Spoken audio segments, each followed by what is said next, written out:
लड़कियों को देखते हैं जो एक बोट पर पार्टी कर रही थी, लेकिन जैसे ही उन्होंने बाहर आकर देखा तो उन्हें आसमान में नॉर्दर्न लाइट्स दिखाई दी, जो कि बहुत अजीब बात थी क्योंकि ये नजारा सिर्फ ठंडे देशों में देखा जाता था। इस बात से थोड़ा घबरा कर क्लारा नाम की लड़की बोट के कैबिन के अंदर आ गई ताकि वो कोस्ट गार्ड से बात कर सके, लेकिन तभी उसने देखा कि बाहर उसकी दोस्त अचानक मारी जा चुकी थी। इसके बाद हम जॉन नाम के एक आदमी और उसके कुछ दोस्तों को देखते हैं जो टेबल पर आराम से बैठ के ताश खेल रहे थे कि तभी उनके दरवाजे पर एक दस्तक हुई। असल में दरवाजा विसेंटे ने खटखटाया था, जो उनके लिए शराब लेकर आया था, जिससे उनकी पार्टी का मजा दोगुना हो गया। पर कुछ देर बाद अचानक उनके कमरे की बिजली चली गई और ये पावर कट सिर्फ उनके शहर में नहीं बल्कि पूरी दुनिया में लगा था। और इससे पहले कि वो लोग कुछ समझ पाते तभी अचानक एना की नजर बाहर जमीन पर पड़ी विसेंटे की लाश पर पड़ी। और जैसे ही उसने जॉन और उसके दोस्तों को ये बात बताई तो वो सभी लोग हैरान थे क्योंकि विसेंटे के शरीर पर आसमान से बर्फ गिर रही थी,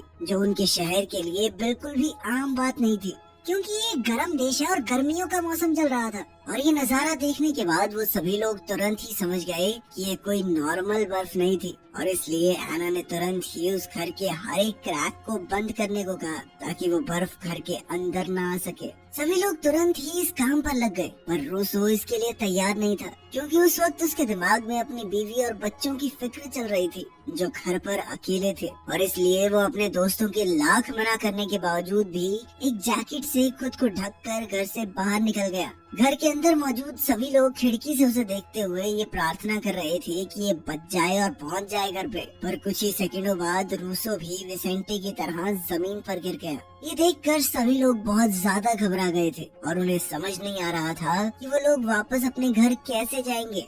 जिसके बाद उन सभी ने मिलकर जॉन के लिए एक वाटरप्रूफ सूट तैयार किया और साथ ही उसे एक गैस मास्क भी दिया। इसके बाद भी जब जॉन घर से बाहर निकल रहा था तो सब लोग बहुत ज्यादा घबराए हुए थे, पर खुशकिस्मती से जॉन सही सलामत बाहर चल पा रहा था। जिसके बाद वो अपने दोस्तों को जल्द से जल्द वापस आने का इशारा करके उस इमारत के लिए निकल गया जहाँ उसकी एक्स वाइफ और बेटी मौजूद थी। इस जहरीली बर्फ ने जॉन के साथ साथ पूरे शहर को अपनी गिरफ्त में ले लिया था। और रास्ते से गुजरते वक्त जॉन की नजर हजारों लाशों पर पड़ी और तभी अचानक उसे किसी के सीटी मारने की आवाज सुनाई दी। और जब उसने पीछे मुड़कर देखा तो उसकी नजर एक खंबे से लटके हुए इलेक्ट्रिशियन पर पड़ी जो बर्फ गिरने के समय वहाँ काम कर रहा था, और अब उसका शरीर वहीं चिपक गया था।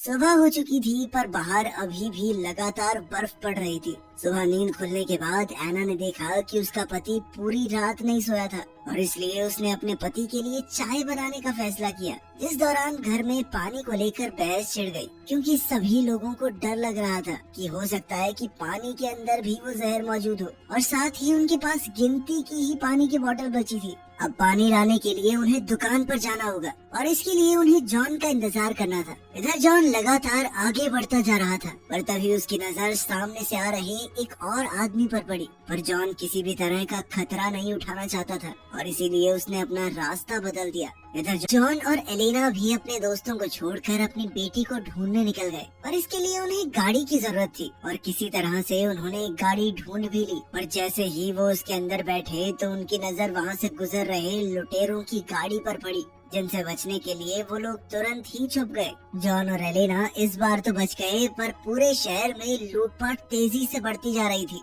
उधर पड़ोस में हो रही लूटपाट को देखते हुए अल्फ्रेडो को भी अब डर लग रहा था। इधर जॉन ने एलेना को सेक्रेटरी ऑफिस से क्लारा की उस दोस्त का एड्रेस निकालने को कहा जिसके घर वो गई थी, और वो खुद एक गाड़ी ढूंढने में लग गया। उधर घर में वो डिलीवरी गर्ल काफी ज्यादा हताश हो गई थी और इसीलिए उसका ध्यान भटकाने के लिए अल्फ्रेडो ने उसे बाहर नजर रखने की जिम्मेदारी दे दी और वो खुद सुपरमार्केट से और सामान इकट्ठा करने के लिए निकल गया। इधर जॉन को आखिरकार एक गाड़ी मिल गई थी और वो उसे लेकर तुरंत स्कूल के लिए निकल गया। इसी दौरान स्कूल में एलेना को एक अजीब सी आवाज सुनाई दी और जब वो उसका पीछा करते हुए स्कूल के रेस्टरूम में पहुंची तो उसकी नजर वहां बंद एक लड़के पर पड़ी जिसे कुछ बदमाश बच्चों ने वहां बंद कर दिया था, और उनकी इसी बदमाशी की वजह से आज वो लड़का जिंदा था। और जब जॉन ने उसे बाहर चल रही परेशानी के बारे में बताया तो पहले तो पाब्लो को उसकी बात पर विश्वास ही नहीं हुआ, पर जब उसने बाहर आकर अपने दोस्तों की लाशें देखी तब उसे मजबूरन जॉन की बात पर भरोसा करना पड़ा।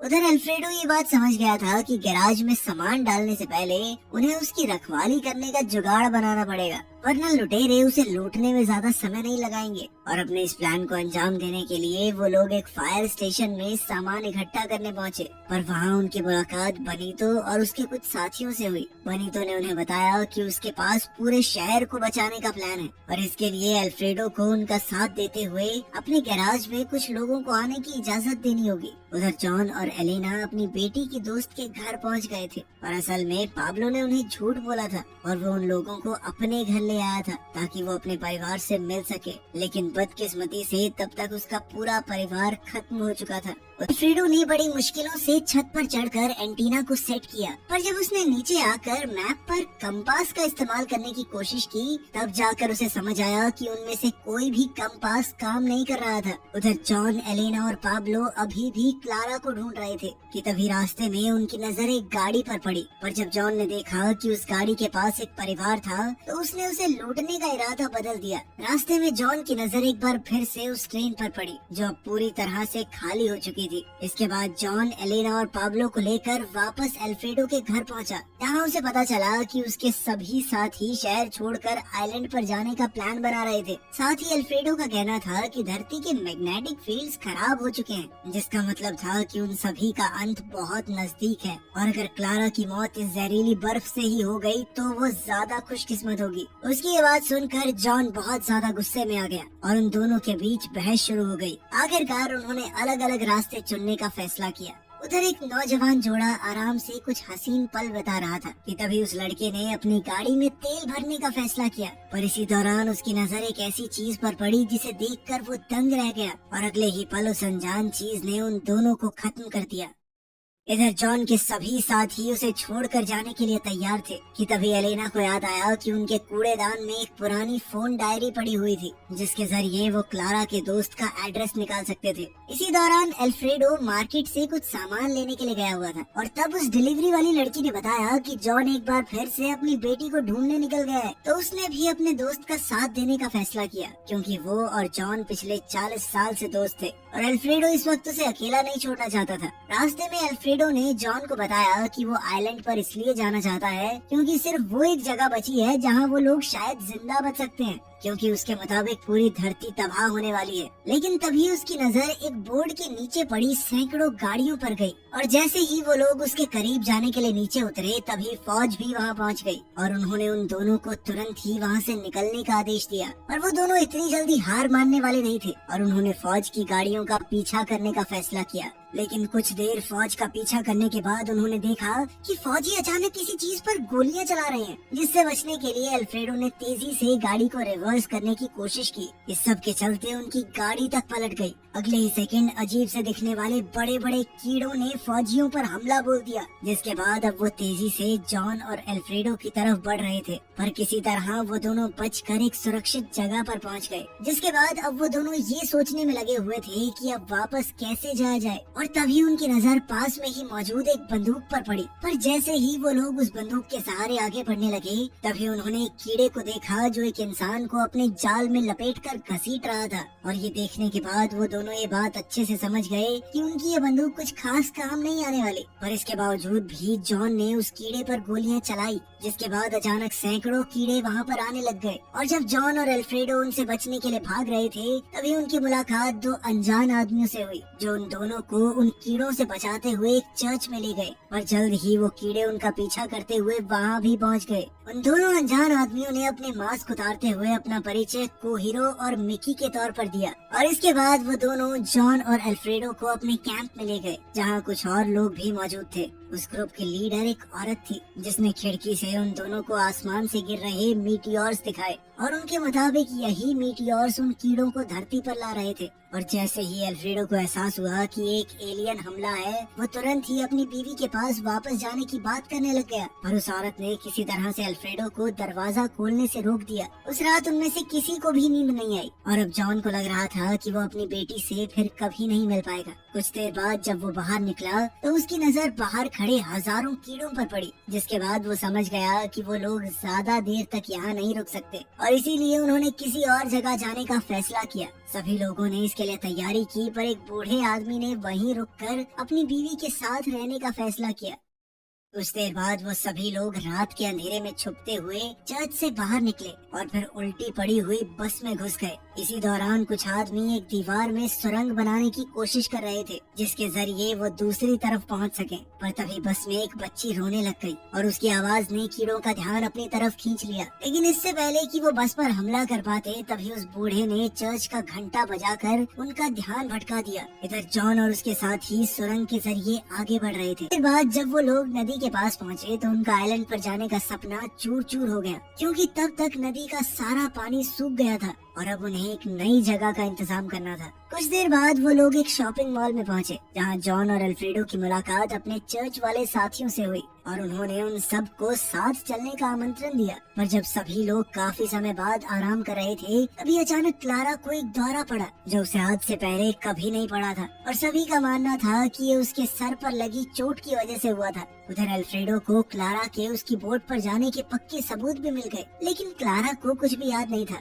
अगली सुबह जॉन को लोगों के चिल्लाने की आवाज सुनाई दी। असल में अब बर्फबारी बंद हो चुकी थी और अब कोई भी इंसान आराम से बाहर जा सकता था। सभी लोग बहुत ज्यादा खुश थे, पर उनका एक साथी लूकस गायब हो गया था और जब वो लोग लूकस को ढूंढ रहे थे तभी अचानक कुछ लोगों ने शॉपिंग मॉल पर हमला कर दिया। अपने दोस्तों को बचाने के लिए जॉन ने एक एक करके उन आदमियों को मारना शुरू कर दिया, पर तभी अचानक लूकस फौज के साथ वहाँ पहुँचा और वो ठीक से ये नहीं बता पा रहा था कि आखिर वो फौज तक पहुँचा कैसे। जॉन को उस पर शक तो हुआ, पर इसके बावजूद वो फौज के साथ बेस कैंप पर जाने के लिए तैयार हो गया और रास्ते में उनकी नजर नदी पर भी पड़ी जिसमें अब वापस से पानी आ गया था। पर वो लोग ये नहीं जानते थे कि वो शहर अब भी एलियंस से भरा हुआ था। इसके बाद उन्होंने फौज के बेस कैंप में ही रहना शुरू कर दिया जहां उन्हें एलियंस से लड़ने की ट्रेनिंग भी दी जाती थी। और एक दिन बेस कमांडर ने अल्फ्रेडो को एक रेडियो ठीक करने के लिए बुलाया जिसके जरिए वो लोग बाहरी दुनिया से संपर्क कर सकते थे।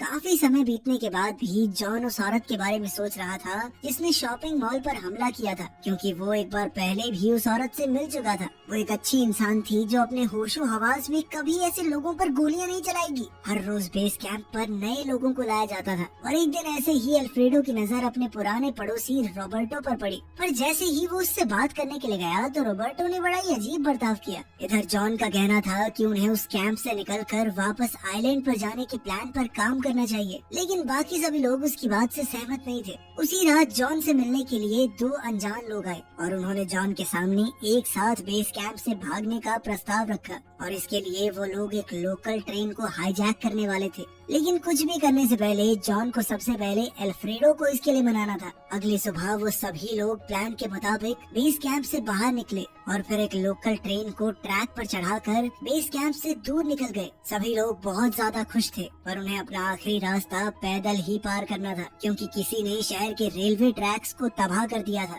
उनको शहर की सभी चीजें काफी अजीब लग रही थी और साथ ही वहाँ उनकी मुलाकात कई लोगों से हुई जो काफी अजीब बर्ताव कर रहे थे। और जैसे ही वो लोग एक ऊंची इमारत पर चढ़े तो उनकी नजर शहर के बीचों बीच जल रही एक नीली रोशनी पर पड़ी जो उन्हें किसी खतरे की निशानी लग रही थी। जॉन ने कमांडर को इसकी जांच करने के लिए कहा, पर कमांडर ने इसके लिए साफ इनकार कर दिया क्योंकि इसमें बहुत खतरा था। खैर फिर टाइम पास करने के लिए वो सभी लोग ताश खेलने लगे और इस बार जब लूकस हारने लगा तो उसने गुस्से में अपने दोस्त पर हमला कर दिया। अल्फ्रेडो ने अपने जख्मी दोस्त की मदद की और ठीक उसी समय पर हजारों ज़ॉम्बीज़ जैसे इंसानों ने उन पर हमला कर दिया, जिनसे बचने के लिए जॉन और अल्फ्रेडो अपने साथी को लेकर लोकल ट्रेन पर चढ़ गए। और रास्ते में जॉन ने अपने बाकी साथियों को ढूंढने का फैसला किया और वो अल्फ्रेडो के साथ ट्रेन से कूद गया, जिसके बाद वो दोनों छुपते छुपाते एक बेस पर पहुंचे जो दिखने में बिल्कुल उनके बेस की तरह ही था। पर यहाँ हजारों लोग एलियंस के साथ मिलकर काम कर रहे थे। वो सभी इंसानों की तरह नहीं, ज़ॉम्बीज़ की तरह बर्ताव कर रहे थे और उन्हीं में से एक क्लारा भी थी। इस सब के बीच जॉन की नजर एलियंस के लीडर पर पड़ी और वही था जिसके अंदर से वो नीली रोशनी निकल रही थी। अब वो दोनों मिलकर ये सोच रहे थे कि क्या वो इस खतरनाक मुसीबत से बच पाएंगे। इसी के साथ इस टीवी सीरीज का पहला सीजन